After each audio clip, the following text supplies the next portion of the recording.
O Cafezinho.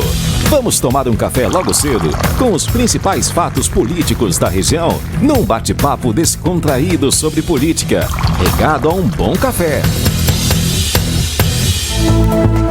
E Mário já está conosco para contar quem foi o deputado que criticou a fala do prefeito Rodrigo Pinheiro e pediu apoio a Raquel Lira. Bom dia, Mário.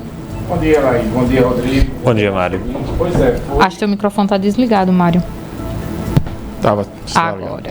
Bom dia, né? Foi o deputado Fernando Rodolfo, né? Que o Rodrigo Pinheiro concedeu uma entrevista aí, né? E disse que eu não vi muita coisa demais não na fala do Rodrigo, né? Ele só disse que ia pedir a Raquel tudo que ela pediu ao PSB e não obteve nos últimos anos.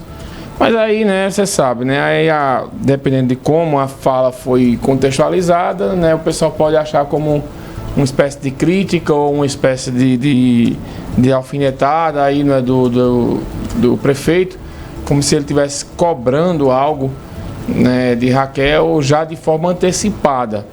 E ele inclusive disse aqui, né, na Rádio Cidade, logo após o segundo turno, que Raquel já conhecia todas as demandas porque ela era prefeita da cidade e sabia as necessidades que Caruaru teria. Eu acho que é mais nesse tom mesmo, foi mais num tom de conversa, olha, que ela já sabe tal, as realidades tal, de Caruaru e ela vai ter que me ajudar nisso, naquilo. Acho que foi mais nesse sentido que o Rodrigo Pinheiro quis falar. Aí mais o Fernando Rodolfo aproveitou para pedir unidade e tal, né, em torno de Raquel. Só que, se a gente lembrar bem, no finalzinho da eleição, no segundo turno, quem deu entrevistas deixando a entender que não ia votar em Raquel foi Fernando Rodolfo. Não foi Rodrigo Pinheiro, não. Ele só não fez declarar o voto a Marília Reis, mas ele deixou a entender que não votaria em Raquel. Né? Pelo menos eu interpretei dessa maneira. Mas enfim, agora, né, eu acho que nem precisa o Fernando Rodolfo dizer isso. Né? Um governo novo que inicia. O próprio PSB, de semana passada, por meio do presidente estadual da legenda, Ocilano Guedes, disse que o PSB não ia atrapalhar o início do governo de Raquel.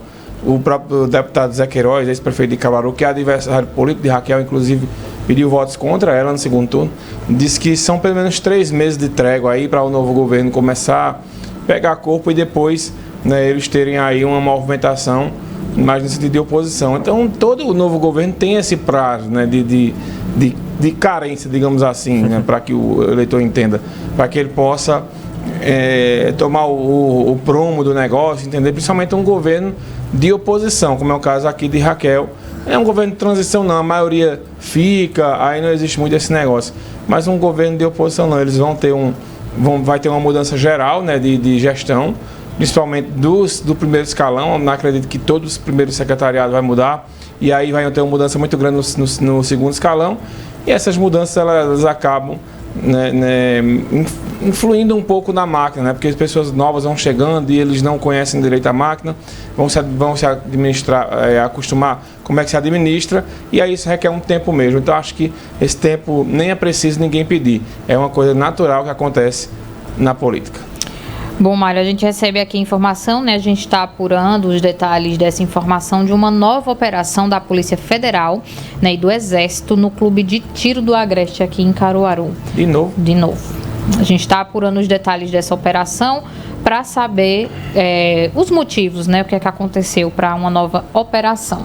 A polícia vem atuando, a Polícia Federal, né, bastante nessas irregularidades, principalmente no interior, né, Mário?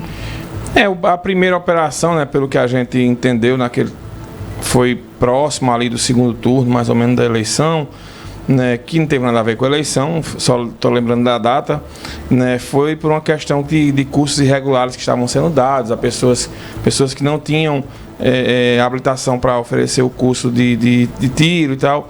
Vamos saber então qual é essa novidade aí, né? Novo foco, né? Qual é o foco, se continua ainda nesse sentido, que essas operações elas saem, depois é que vão aparecendo aí os motivos. Mas o fato é que mais um problema aí, né, para quem estava aí nessa história, administrar, né? Vamos saber mais detalhes aí durante o dia, provavelmente aí, com relação ao que é essa movimentação.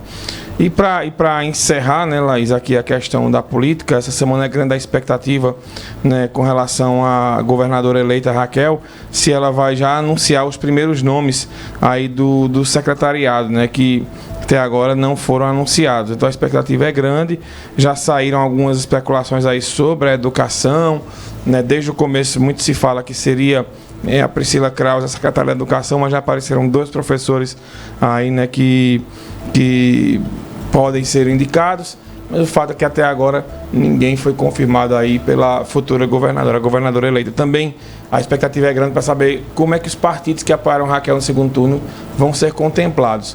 Né, o próprio PL, né, semana passada o Anderson Ferreira disse que, e o Coronel Meira, que o partido vai apoiar aí Raquel no governo eleito. Tem também, além do PL, né, o PP do Eduardo da Fonte, o MDB do Raul Henry, né? Então são partidos que eram da Frente Popular, mas acabaram declarando o voto a Raquel. Será que Raquel vai contemplar? Ela vai seguir o modelo que ela fez aqui quando foi prefeita, que ela indicou a maioria de técnicos e não contemplou partidos. É grande também a expectativa com relação a isso. Ô Mário, e do que você se recorda, quando os outros governadores assumiram, foram eleitos, né? Nessa altura do campeonato, já tinha nome definido? Não, geralmente na segunda semana de dezembro, a própria Raquel. Os últimos governos aqui, a gente lembra que é lá para o dia 15, mais ou menos, que eles indicam aí o novo governo. É diferente, por exemplo, do Lula, né? Existe uma pressão muito grande para ele indicar quem vai ser o ministro da Fazenda, tal, porque isso mexe muito no mercado especulativo, principalmente no mercado financeiro. Nos estados não tem essa pressão muito grande, não. Mas a dúvida é mais saber como é que vai ficar esses acordos com relação aos partidos, porque além de tudo pode influenciar diretamente na eleição da Assembleia Legislativa. Perfeito, Mário. A gente fala de política mais um pouquinho no Manhã Cidade, não é isso? Isso, combinado. Eu vou ficar aqui apresentando hoje o programa e às 10 horas tem mais novidades sobre política. Muito bem, valeu, Mário, até amanhã. Até. E olha, agora a gente fala de futebol. A Holanda, a Inglaterra, a França e a Argentina avançaram para as quartas de final da Copa do Mundo. E o Brasil joga hoje contra a Coreia do Sul. No âmbito estadual, as equipes de Pernambuco se reapresentam hoje de olho no Campeonato Pernambucano. Local de jogos do Caruaru City e Porto segue indefinido ainda e uma reunião pode resolver esse problema. Pois é. Olá, só explicar rapidinho essa história do Caruaru City e do Porto, para todo mundo entender rapidinho aqui. Um minutinho a gente explica. Tá certo. É o seguinte, o Caruaru City e o Porto não tem estádio. Na teoria, eles jogariam no Antônio Inácio, no Veracruz. Só que não foi feita a vistoria no Veracruz, né, pela federação. Então, o estádio, ninguém pediu para vistoriar lá. Então, o estádio não estaria apto para receber jogos do estadual. Com isso, os 3 times de Caruaru ou jogariam os 3 do Lacerdão, ou Caruaru City e Porto teriam que arrumar campo para jogar fora da cidade. O que eles não querem, obviamente, para diminuir a despesa e tal. E também não perder o vínculo com Caruaru. Então, hoje vai ter uma reunião com o presidente da Liga, o Valdênio, para ver se existe um acordo entre os 2 times e a Liga para liberar o Veracruz, e aí os times jogariam no Antônio Inácio. E aí o estádio, que hoje tem 4 campeonatos rolando, né, o Sub-13, Sub-15, Sub-17 e o Quarentão na reta final, iriam ter que, talvez, levar os jogos lá para o Ninho do Gavião, e aí o estádio do Veracruz passaria por uma mini-reforma para receber os jogos aí. Então, é um problema aí para Porto e Caruaru City, que tomara que seja resolvido hoje. Tá certo, então. E a gente fala mais um pouquinho sobre isso dentro do Pronto Torcedor 10h40 com Eri Santos. Tem também Futebol na Cidade de Primeiro Tempo, que hoje é especial de novo, né, Mário? Devido ao Jogo do Brasil, isso, às 8ª de final. Então é isso, minha gente. Acompanha a gente, tá? Fiquem ligadinhos na nossa programação para ficar sabendo de tudo do futebol. Um abraço pro Dildo José, que participou aqui com a gente, o Anderson Carvalho. Obrigado a todo mundo que está acompanhando e a gente vai se despedindo por aqui.